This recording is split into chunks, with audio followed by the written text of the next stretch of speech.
임실 농촌마을에 광주의 한 업체가 오염된 토양을 정화하는 시설을 설치하려 하자 주민들이 강하게 반발하고 있습니다. 익산시가 축산폐수 관련 업체와 벌인 잇따른 소송에서 패소하면서 손해배상액으로 100억 원을 떠안을 처지에 놓여 있습니다. 전주시가 10명 규모로 대한방직 부지개발 문제를 논의할 공론화위원회를 구성하기로 결정하면서 교통 혼잡 대책과 개발이익 환수 방안 등이 최대 쟁점이 될 것으로 보입니다. 노인들이 바리스타로 인생 2막을 열 수 있도록 도움을 주는 바리스타 교육장이 전주에 문을 열었습니다. 여러분 안녕하십니까? JTV 8시 뉴스입니다. 익산시가 최근 법정 소송에 잇따라 휘말리고 있습니다. 수십억 원을 배상했고 소송 규모만 100억 원이 넘습니다. 법정 소송에 대응하느라 행정력마저 낭비되고 있습니다. 김진형 기자의 보도입니다. 하루 200톤까지 처리할 수 있는 왕궁 가축분뇨 공공처리장입니다. 이곳 운영업체는 지난 2011년부터 지난해까지 전기료와 가축분뇨 처리 비용 등 8년치 인상분 69억 원을 달라고 익산시에 요구했습니다. 익산시는 당초 계약에 인상분 반영이 없다며 받아들이지 않자 결국 소송으로 이어졌고 익산시는 고등법원과 대법원에서 패소해 69억 원을 배상했습니다. 정책적인 변경은 전요금을 인상해주게 돼 있거든요. 그래서 그걸 해주라는 거고 슬러지 처리 비용도 실제로 이렇게 들어가니까 주라는 겁니다. 익산시는 한꺼번에 8년치 인상분을 배상하면서 재정적 손실을 피할 수 없게 됐습니다. 익산시는 이곳 운영업체와 축산농가에 설치한 조류조 사업 비용을 놓고도 법정 다툼을 이어가고 있습니다. 축산분뇨 처리장 운영업체는 농가 조류조 설치 사업에 비용이 계획보다 더 많이 들어갔다며 익산시에 25억 원을 보전해 줄 것을 요구하고 있습니다. 익산시는 1심에서 패소해 다음 달에 있을 2심 재판에서 불리한 상황입니다. 또 2년 전 주민들이 반대한다는 이유로 하수종말 처리장 슬러지 처리 시설 공사를 갑자기 중단하면서 빚어진 소송도 여전히 진행 중입니다. 26억 원에 이르는 손해배상을 넣고 법정 다툼을 벌이고 있습니다. 일단 사업을 시작하면 어떻게든 운영이 되겠지라는 안일한 익산시의 발상이 행정력과 혈세 낭비로 이어지고 있습니다. JTV 뉴스 김진영입니다. 한 외지업체가 임실의 농촌마을에 오염된 토양을 정화하는 시설을 지으려 하고 있습니다. 외지업체가 전북에 이런 시설을 지으려고 하는 건 처음입니다.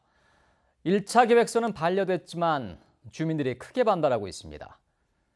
정원익 기자가 보도합니다. 임실군 신덕면의 한 폐공장입니다. 최근 이곳을 사들인 광주업체는 오염된 토양을 반입해 정화하는 시설을 추진하고 있습니다. 주로 주유소에서 기름에 오염된 토양을 처리할 예정입니다. 뒤늦게 이 사실을 알게 된 주민들은 크게 반발하고 있습니다.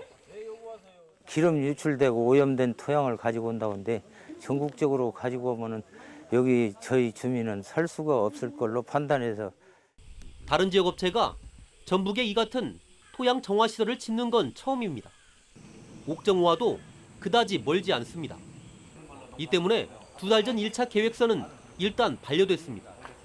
옥정호 말단에서 한 2.1km 정도인데 여러 가지 미비점이 있어서 1차로 불가가 나간 걸로 알고 있어요.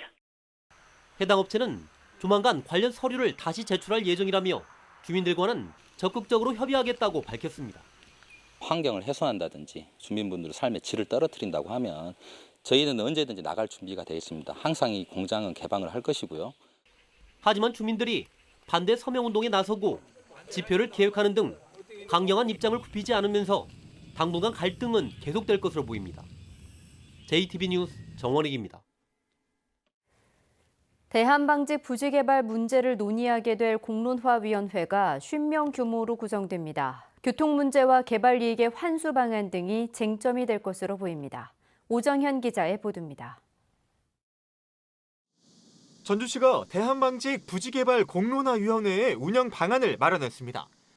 공론화위원은 50명 이내에서 구성하고 도시계획위원회와 주민대표, 환경단체 등 참여할 기관의 인원 배정 등에 대한 윤곽도 드러났습니다. 객관적인 시각을 확보하기 위해 전라북도 밖의 외부 전문가도 포함시킬 계획입니다. 공론화위원회에서 다루게 될 핵심 쟁점은 초고층 빌딩 중심의 전체적인 개발 방향의 적정성, 그리고 교통 혼잡 대책과 환경 문제, 개발 이익의 환수 방안입니다. 또 대규모 유통시설이 주변 상권에 미치는 영향 등 20여 가지가 공론화위원회에서 주요 쟁점이 될 것으로 보입니다. 개발 이익금 환수라든지 교통 문제, 그다음에 주변 환경 문제, 그다음에 그 상권 문제라든지 전반적으로 지금 검토를 해야 됩니다. 전주시는 공론화위원회의 운영 규정과 인구 배분 계획, 도시 기본 계획 등을 놓고 전라북도와 협의에 들어갈 계획입니다. 전주시는 공론화위원회 운영을 늦춰야 된다는 시민단체들의 의견 때문에 아직 공론화위원회의 가동 시점을 확정하지 못하고 있습니다. 다만 한 달에 한 차례에서 두 차례 정도 공론화위원회를 열고 연말까지 주요 쟁점을 논의한다는 계획이어서 늦어도 다음 달 안에는 위원회가 가동될 것으로 예상됩니다. JTB 뉴스 오정현입니다. 기획재정부가 전북의 내년도 국가 예산안을 심의하면서 주요 사업비를 대폭 삭감한 것으로 확인됐습니다.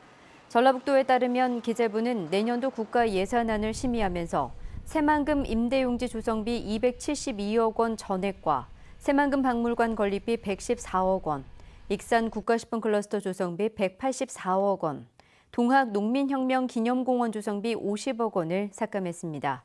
전라북도는 전북 정치권과 협의해 기재부에 삭감된 예산의 증액을 요구하고 기재부가 받아들이지 않으면 국회 심의 단계에서 증액하기로 했습니다.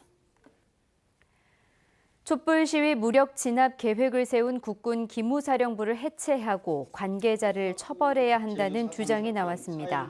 전북인권선교협의회는 기무사가 헌법재판소의 탄핵심판 부결 시 특전사를 투입해서 5.18 때처럼 무력 진압할 계획을 세웠다며 이런 불행한 역사는 끝을 맺어야 한다고 강조했습니다. 이들은 민주화를 가로막고 국민의 생명을 위협하는 적폐를 청산해야 한다며 기무사 해체와 관계자 처벌을 촉구했습니다. 민선 7기 단체장들의 핵심 정책과 운영 구상을 살펴보는 연속기획. 오늘은 완주군 순서입니다. 재선에 성공한 박성일 완주군수는 일자리와 정주 여건, 삶의 질을 높여서 15만 자족 도시를 만든다는 계획입니다. 이승환 기자가 보도합니다. 3월 현재 완주군의 인구는 9만 5,300여 명으로 10만 명을 눈앞에 두고 있습니다. 산업단지와 혁신도시 덕에 4년 새 인구가 1만 명 가까이 늘면서 남원과 김제도 차례로 앞질렀습니다. 완주군의 목표는 이제 인구 15만 명을 향하고 있습니다. 최대 관건은 역시 일자리입니다. 테크노밸리 2단계와 농공단지를 마무리하고 기존 업체들에 대한 지원도 강화할 계획입니다. 기업을 유치해서 새로운 일자리를 많이 만들고 또 기존의 기업들이 잘 일자리를 유지하고 또 투자를 더 확대할 수 있도록 맞춤형 지원을 해나갈 계획입니다. 인구 증가에 대응할 정주 여건을 갖추는 일도 민선 7기의 주요 현안입니다. 삼봉 웰링시티와 미니 복합타운 등 12,000세대가 이미 착수됐거나 시작될 예정입니다. 여기에 교육, 문화, 체육, 복지를 향상시켜 인프라는 30만 도시, 삶의 질은 50만 도시 못지않은 수준을 만든다는 포부입니다. 소득도 높이고 또 삶의 질도 같이 올려서 정말 전국에서 가장 행복 으뜸완주 자족도시 15만 완주시를 만들어 가겠습니다. 로컬 푸드로 시작돼 소셜 굿즈로 확장될 사회적 경제는 이 같은 민선 7기 청사진에서 일자리와 삶의 질을 동시에 살찌울 촉매제가 될 것으로 기대됩니다. JTB 뉴스 이승환입니다. 민주평화당 전북도당은 국민연금 기금본부 인사개입 논란과 관련해 청와대와 국민연금공단을 싸잡아 비판했습니다. 민주평화당은 기금운영본부 수장 자리가 1년가량 비어있고 수익률까지 크게 하락한 터에 청와대 인사개입 논란까지 불거졌다고 지적하고 현대중공업과 GM 문제가 사기업의 영역이어서 정부의 해법이 한계가 있었다는 정세균 전 국회의장의 발언도 비판했습니다. 평화당은 그동안 문제 해결을 약속한 문재인 대통령의 약속도 사적인 부분이냐며 청와대와 정부는 국민연금 인사에 개입하지 말고 전북경제 파탄에 개입해야 한다고 지적했습니다. 민주당 조직 강화 특위가 도내 지역위원장 3명을 추가로 확정했습니다. 민주당 조직강화특위는 후보자가 복수인 지역을 대상으로 심사를 벌여 전주 갑의 김윤덕, 김제 부안 김춘진, 군산 최정용 위원장을 각각 선정했습니다. 민주당은 이에 따라 도내 10개 지역위원회 가운데 9곳의 위원장을 정했으며 유일하게 남아있는 전주울 지역위원장도 조만간 확정할 것으로 알려졌습니다. 100세 시대 평균 수명이 늘어나면서 그만큼 일자리를 찾는 노인도 많아졌는데요. 이들에게 바리스타 교육을 제공하고 일자리를 찾도록 도와주는 전주 카페 꽃심방이 문을 열었습니다. 주혜인 기자가 전합니다. 커피 원두를 넣고 원액을 추출합니다. 하나라도 놓칠세라 집중하는 눈빛이 예사롭지 않습니다. 바리스타로 인생 2막을 꿈꾸는 예비 바리스타들입니다. 연금을 받으면서도 이런 교육을 받을 수 있는 기회를 주셨다는 거, 그 부분에 대해서 감사하고 또 창업을 해볼까 그런 계획도 지금 세워보고 있습니다. 이게 또 제대로 해보고 싶고 또 저런 한 달 후에는 창업도 해보려고요. 전주시 노인 취업지원센터에 문을 연 바리스타 교육장 전주카페 꽃심방에서는 국민연금 수급자와 세터민, 다문화 가정 여성 등 80명이 한 달 동안 이론과 실기 교육을 받습니다. 교육을 마치고 자격증을 취득한 60명에게는 직접 카페에서 실습하는 기회도 주어집니다. 교육을 마치고 취업 알선은 물론 공공기관 위주로 창업까지도 지원할 계획이며 더 나아가 저희가 고령화 친화기업 사업까지도 추진할 계획입니다. 노인 일자리 창출 프로젝트의 하나로 실시된 이 사업은 국민연금공단의 제안으로 시작됐습니다. 바리스타 교육 그리고 그 교육 중에 또 수당을 지급해서 경제적 지원을 해드리면서 기술을 습득해서 창업이나 취업 등 좋은 일자리를 찾아가실 수 있도록 지원하고 있습니다. 전주시와 국민연금공단은 노인을 비롯한 취약계층이 삶의 보람과 가치를 느낄 수 있도록 일자리를 더욱 확대하기로 했습니다. JTB 뉴스 주혜인입니다. 영농 정착금을 지원받는 청년 창업농 선정 경쟁이 치열한 것으로 나타났습니다. 전라북도는 청년 창업농 61명을 뽑는데 276명이 신청해 4.5대 1의 경쟁률을 기록했다고 밝혔습니다. 전라북도는 다음 달 최종 선정된 청년 창업농 1명당 3년간 매달 80에서 100만 원의 영농 정착금을 지원합니다. 전북은행이 어린이 뮤지컬을 무료로 제공합니다. 전북은행은 다음 달 2일부터 4일까지 본점 3층 대강당에서 어린이 뮤지컬 슈퍼맨처럼을 무료로 진행한다고 밝혔습니다. 관람 신청은 내일부터 은행 홈페이지나 영업점을 통해 선착순으로 이루어집니다.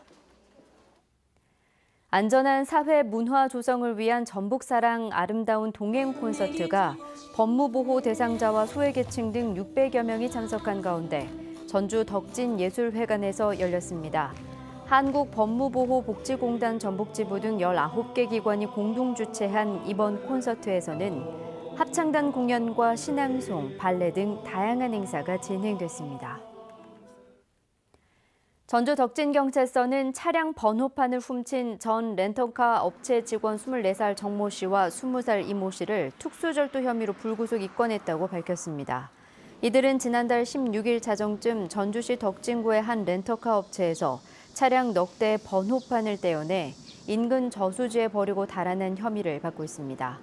정 씨는 해당 업체에서 일하다 해고된 것에 앙심을 품고 지인과 함께 범행한 것으로 조사됐습니다. 전주와 정읍, 익산, 완주, 김제, 부안에 폭염주의보가 발효 중입니다. 기온이 더 오르는 내일은 폭염특보가 전북 전역으로 확대되겠습니다. 정읍 34도, 전주와 익산 33도 등 낮 동안 30도를 웃도는 무더위가 기승을 부리겠습니다. 더위 체감지수는 대부분 위험 수준까지 오르겠고 습도까지 높아 불쾌지수도 높음에서 매우 높음 단계가 예상됩니다. 오후에는 무주 등 동부 내륙에 소나기가 예보돼 있습니다. 주 후반에는 밤사이 기온이 25도를 웃도는 열대야가 찾아오겠습니다.